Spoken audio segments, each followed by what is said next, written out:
നമസ്കാരം. ഇത് ചന്ദനക്കാവ് മലപ്പുറം ജില്ലയിലാണ്. ഒരു ക്ഷേത്ര സമുച്ചയം തന്നെ പറയാം. കുറേ ദേവന്മാരും ദേവികളൊക്കെ ഉള്ള ഒരമ്പലമാണ്. ഇതിനെക്കുറിച്ചുള്ള കൂടുതൽ കാര്യങ്ങൾ ഇവിടുത്തെ തിരുമേനിയായിട്ട് സംസാരിച്ച് മനസ്സിലാക്കാം. നമസ്കാരം. നമസ്കാരം. നമസ്കാരം. അപ്പോൾ നമ്മൾ അമ്പലത്തിനെ കുറിച്ച് കുറച്ചൊക്കെ അറിഞ്ഞിട്ടാണ് വന്നത്. പക്ഷെ എന്നാലും കറക്റ്റായിട്ടുള്ള വിവരം അറിയണമെങ്കിൽ തിരുമേൻ്റെ അടുത്ത് തന്നെ ചോദിക്കണമെന്ന് ആയിക്കോട്ടെ, പറഞ്ഞിട്ട്. ചോദിച്ചോളൂ. ചന്ദനക്കാവിനെ പറ്റി ചോദിക്കുന്നതിലും പറയുന്നതിലും വളരെയധികം സന്തോഷമുണ്ട്. ഈ ചന്ദനക്കാവ് എന്നുള്ള പേര് തന്നെ ശരിക്കും പറഞ്ഞാൽ ഒരു ഒരു ഒരു സ്നേഹം തോന്നുന്നൊരു പേരാട്ടോ. നമ്മൾ പറയില്ല, ഒരു കുളിർമയുള്ളൊരു ഇതാണ്. എങ്ങനെയാണ് ഈ പേര്? പഴയ കാലത്ത് ധാരാളം ചന്ദന മരങ്ങളുണ്ടായിരുന്നു ആഹാ. ഈ വനത്തിലെന്നാണ് പറയുന്നത്. അപ്പോൾ ഈ ചന്ദനങ്ങളെ കൊണ്ടൊരു കാടായിരുന്നു. അതുകൊണ്ടാണ് ചന്ദനക്കാവ് എന്ന് പേര് വരാൻ കാരണം. പിന്നെ അതിൻ്റെ പിന്നീട് ചെറിയൊരു കഥ തന്നെ ഉണ്ട്. കാരണം എന്താണെന്ന് വെച്ചാൽ ഒരിക്കലും ഈ അന്നും തന്നെ ചന്ദനത്തിനൊക്കെ അപാര വിലയുള്ള കാലമാണ്. ചന്ദനം എന്നും അപൂർവ വൃക്ഷമാണ്. അപ്പോൾ ചന്ദന മരങ്ങൾ അന്ന് അധികം ജനവാസങ്ങളൊന്നും ഇല്ലാത്ത കാലഘട്ടമായതുകൊണ്ട് ചന്ദന മരങ്ങൾ വെട്ടിക്കൊണ്ടുപോകാൻ വേണ്ടിയിട്ട് ഈ പകൽ വന്നിട്ട് ചുവന്ന പട്ടുകൊണ്ട് ചന്ദനങ്ങൾ തരുന്നിട്ട് അടയാളിട്ട് പോയി. രാത്രി വന്നാൽ ഏതാ മരം എന്ന് അറിയാൻ പറ്റും. അപ്പോൾ അടയാളിട്ട് പോയിട്ട് രാത്രി കള്ളന്മാരത് വെട്ടാൻ വേണ്ടി വന്നു അത്ര. വന്ന സമയത്ത് എല്ലാ മരത്തിനും പട്ടിൻ്റെ കെട്ടാണത്ര. അവർക്ക് മുറിക്കാൻ പറ്റിയില്ല. അങ്ങനെ ഒരു കഥയും കൂടി അതിൻ്റെ പിന്നിലുണ്ട്. അപ്പോൾ അതൊന്നും മനസ്സിലാക്കണം. പഴയ കാലത്ത് ചന്ദനം ധാരാളം ഉണ്ടായിരുന്നു. കേട്ടറിവുകളേ ഉള്ളൂ. എത്രയോ പഴക്കമുള്ള ക്ഷേത്രമാണ്. ഒരുപാട് പഴക്കമുള്ള ഇതിലാണ്. അത് എന്താണെന്ന് വെച്ചാൽ പഴക്കം കൊണ്ട് നിർണ്ണയിക്കാന്ന് വെച്ചാൽ ഇത് ചന്ദനക്കാവ് എന്ന് വെച്ച ഒരു ക്ഷേത്ര സമുച്ചയമാണ്. ഒരു അമ്പലം മാത്രമല്ല, ഒരു വലിയൊരു 10-15 ഏക്കർ വനഭൂമിയിലുള്ള ഒരു ക്ഷേത്ര സമുച്ചയം. അപ്പോൾ ഇതിൽ മഹാവിഷ്ണുവിൻ്റെ അമ്പലം, ഗണപതിയുടെ അമ്പലമൊക്കെ മുന്നേ ഉണ്ടായിരുന്നു എന്നാണ് പറയുന്നത്. ഭഗവതി പിന്നെ വന്നതാണ്. ചന്ദനക്കാവിലെ അമ്മ വരെയാണ്, ദേവി പിന്നെ വന്നതാണ്. എന്താണെന്ന് വെച്ചാൽ ചന്ദനക്കാവ് സ്വത്ത് ഗണപതിയുടെയാണ്. അത് ശരി. അപ്പോൾ ഗണപതി അടക്കം 5 ദേവന്മാരുള്ള ഒരു ശ്രീകോവിലുണ്ട്. അപ്പോൾ ഗണപതി, സരസ്വതി, ബ്രഹ്മ, വിഷ്ണു, ശിവൻ. അപ്പോൾ ഗണപതിയാണ് സ്വത്ത് എന്നാണ് പറഞ്ഞു കേട്ടത്. അപ്പോൾ പിന്നെ ഗണപതിയുടെ അമ്പലം മുന്നേ വന്നതാണ്. അതേപോലെ തന്നെ വട്ടശ്രീകോവിലാണ് മഹാവിഷ്ണുവിൻ്റെ അമ്പലം. വട്ടശ്രീകോവിൽ സ്വതേ കലിയുഗത്തിന് മുന്നേ പണിതാണെന്നാണ് നമ്മളെ കേട്ടത്. നമുക്ക് അതിനെ പറ്റിയിട്ട് അറിയില്ല. അപ്പോൾ അതും തന്നെ കുറേ നമ്മുടെ ക്ഷേത്ര നിർമ്മിതി കണ്ടാൽ കുറേ അധികം പഴക്കം കാണിക്കുന്ന അമ്പലം. പിന്നെ മേൽപ്പത്തൂരടക്കം 4 ഊരാളന്മാരാണ് ക്ഷേത്രത്തിൻ്റെ പഴയ ഉടമസ്ഥർ. ഊരാളെന്ന് പറഞ്ഞാൽ ഉടമസ്ഥരെ നമ്മൾ മനസ്സിലാക്കേണ്ടത്. ഇന്നിപ്പോൾ അവരൊക്കെ ട്രസ്റ്റി ബോർഡാണ്. മലബാർ ദേവസ്വം ബോർഡാണ് ഭരണം. ഇവർ പാരമ്പര്യ ട്രസ്റ്റികളായിട്ട് ക്ഷേത്ര ഭരണത്തിനും ക്ഷേത്രത്തിൻ്റെ ഉന്നമനത്തിനും പങ്കുവഹിക്കുന്നുണ്ട്. പക്ഷെ മേൽപ്പത്തൂരോട് കൂടിയിട്ട് അദ്ദേഹത്തിൻ്റെ ഇല്ലം അന്യം നിന്നു എന്നാണ് പറയുന്നത്. അതിനെ പറ്റിയിട്ടുള്ള സമുദായത്തിനെ പറ്റിയിട്ട് അവരെ പിൻതലമുറക്കാരെ പറ്റിയിട്ടൊന്നും നമുക്ക് കേട്ടറിവില്ല.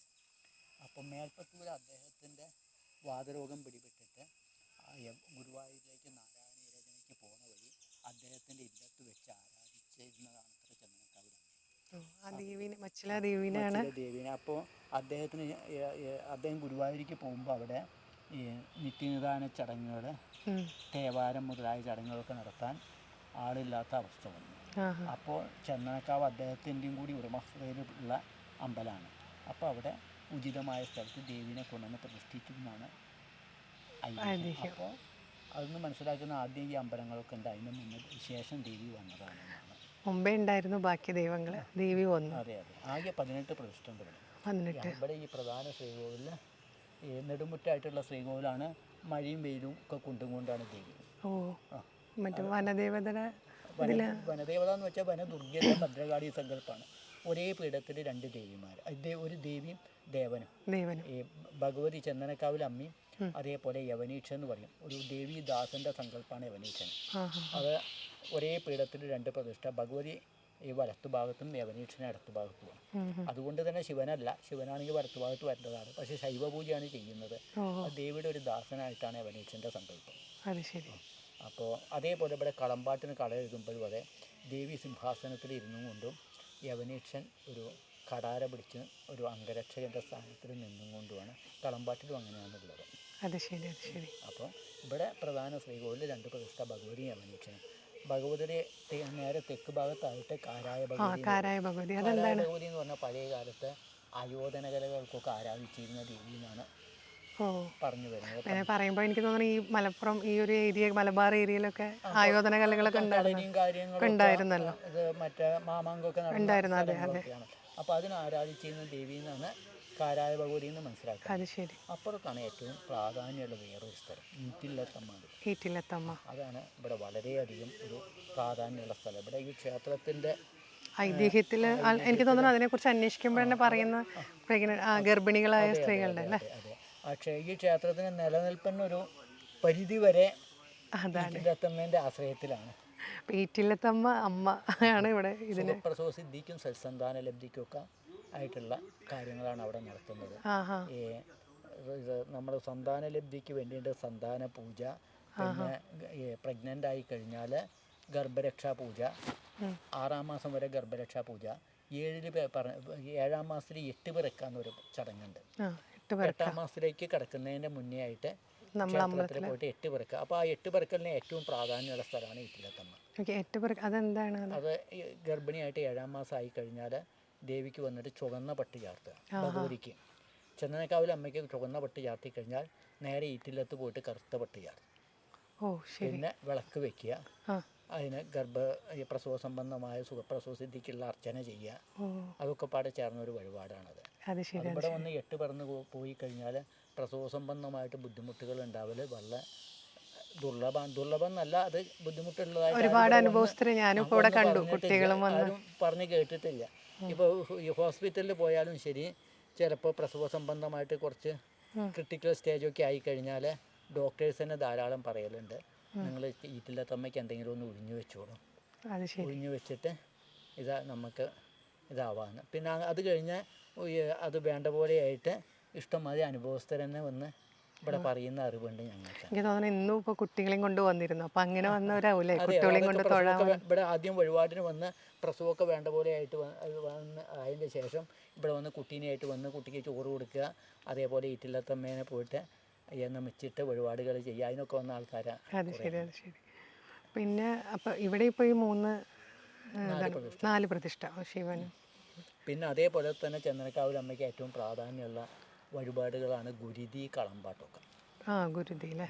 ഗുരുതി എന്ന് പറഞ്ഞാൽ ഈ ശത്രുബാധാദോഷങ്ങൾ തീരാൻ, അതേപോലെ നമ്മുടെ ഉദ്ദിഷ്ട കാര്യസാധ്യത്തിനൊക്കെ ഉള്ള ഗുരുതി വഴിപാട്. അത് ദിവസേനയുള്ള വഴിപാടാണ്, ബുക്കിംഗ് വഴിപാടാണത്. പിന്നെ കളമ്പാട്ട് എന്ന് പറഞ്ഞാൽ അത് ഈ മീനമാസത്തിൽ ഉത്രത്തിനാണ് കളമ്പാട്ട് തുടങ്ങുക. ആ ദേവിയുടെ പ്രതിഷ്ഠാദിനവും ജന്മദിനവും കൂടിയാണ് അന്ന് മീനമാസത്തിൽ. അതിലും ഈ മേൽപ്പത്തൂരിനെ സംബന്ധിച്ചുള്ള ഒരു ചരിത്രമുണ്ട്. മീനമാസത്തിലെ ഉത്രത്തിന് പാട്ട് കൂറിടുന്നതിൻ്റെ മുന്നോടിയായിട്ട് അദ്ദേഹത്തിൻ്റെ ഇല്ലപ്പറമ്പ് പോയി ആ മച്ചിൻ്റെ സ്ഥാനത്ത് ചന്ദനക്കാവിൽ അമ്മയ്ക്ക് വെള്ളരി പൂജ ചെയ്തു വന്നിട്ടാണ് ഇവിടെ പാട്ട് കൂറിടുക. അപ്പോൾ അത് ആ ഐതിഹ്യം ഇന്ന് നിലനിൽക്കുന്നുണ്ട്. അപ്പോൾ എന്താ പറയുക, മേൽപ്പത്തൂരിൻ്റെ ഇതുമായിട്ടാണ് മെയിനായിട്ട് ബന്ധപ്പെട്ടിട്ടാണ് കിടക്കുന്നത്. അതെ. പിന്നെ ഇവിടെ താഴെ നേരത്തെ പറഞ്ഞ പിന്നെ ഇവിടെ ഒരു ചുമർ ചിത്രത്തിൻ്റെ അങ്ങനെ എന്തോ. അതെ, താഴെ ഇങ്ങോട്ട് കടന്നു കഴിഞ്ഞാൽ നമ്മൾക്ക് ഒരു അയ്യപ്പൻ അമ്പലം കാണാം. അയ്യപ്പൻ എന്ന് പറഞ്ഞ ശാസ്താവായിട്ടാണ്, പൂർണ്ണ പുഷ്കല എന്നുള്ള പത്നിമാരോടുള്ള ശാസ്താവായിട്ടാണ് സങ്കല്പം അയ്യപ്പൻ. അത് ശരി. അതിൻ്റെ അടുത്ത് തന്നെ വള്ളിക്കാവിൽ അമ്മ എന്ന് പറയും. അത് ഇവിടുത്തെ ഏക ദുർഗാ പ്രതിഷ്ഠയാണ്. മരങ്ങളുടെ ഇടയിലായിട്ട് കണ്ടു. അങ്ങോട്ട് താഴത്തേക്ക് ഇറങ്ങിക്കഴിഞ്ഞാൽ ഗണപതിയുടെ അമ്പലം. ഗണപതിയുടെ അമ്പലത്തിൽ 5 പ്രതിഷ്ഠ: ഗണപതി, സരസ്വതി, പിന്നെ ബ്രഹ്മാവിഷ്ണു, ത്രിമൂർത്തികളും ഗണപതിയും സരസ്വതിയും.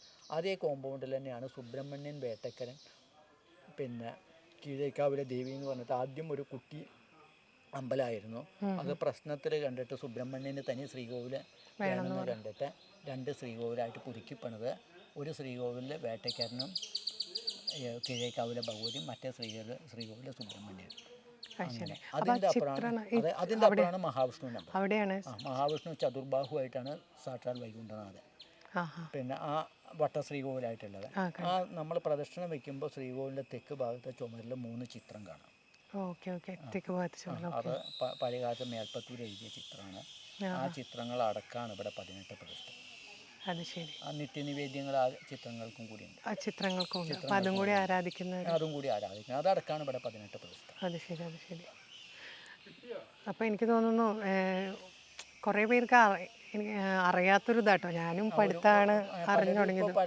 അതേപോലെ ഇപ്പോഴും പല ഇതിലും ഈ പ്രശ്നം കുടുംബത്തിൽ ഓരോ പ്രശ്നങ്ങളുണ്ടായിട്ട് അഷ്ടമംഗല്യ പ്രശ്നമൊക്കെ വെച്ചിട്ട് നിങ്ങളെ ധർമ്മദൈവമാണ് ചന്ദനക്കാവ് എന്ന് വന്ന് കേട്ടറിഞ്ഞു വരുന്ന കുറേ ആൾക്കാരുകൾ. അതെ അല്ലേ? Okay okay.